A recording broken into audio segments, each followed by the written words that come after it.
श्री स्वामी समर्थ. कशा आहात तुम्ही? आशा व्यक्त करतो स्वस्त असाल, मस्त असाल आणि स्वामींच्या सेवेमध्ये तल्लीन असाल. आणि चैत्र नवीन वर्षाच्या सर्वांना खूप खूप हार्दिक हार्दिक शुभेच्छा.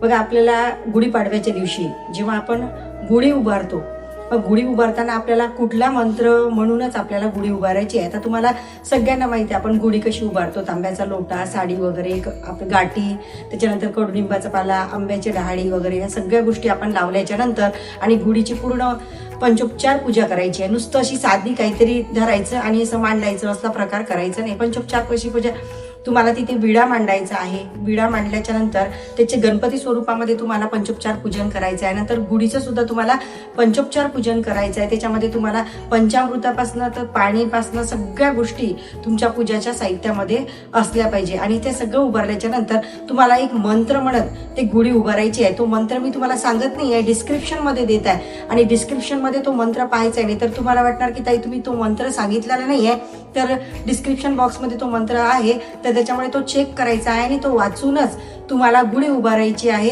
व्हिडिओज आवडल्यास लाईक करा, शेअर करा आणि कमेंट बॉक्समध्ये श्री स्वामी समर्थ लिहायला विसरू नका. श्री स्वामी समर्थ.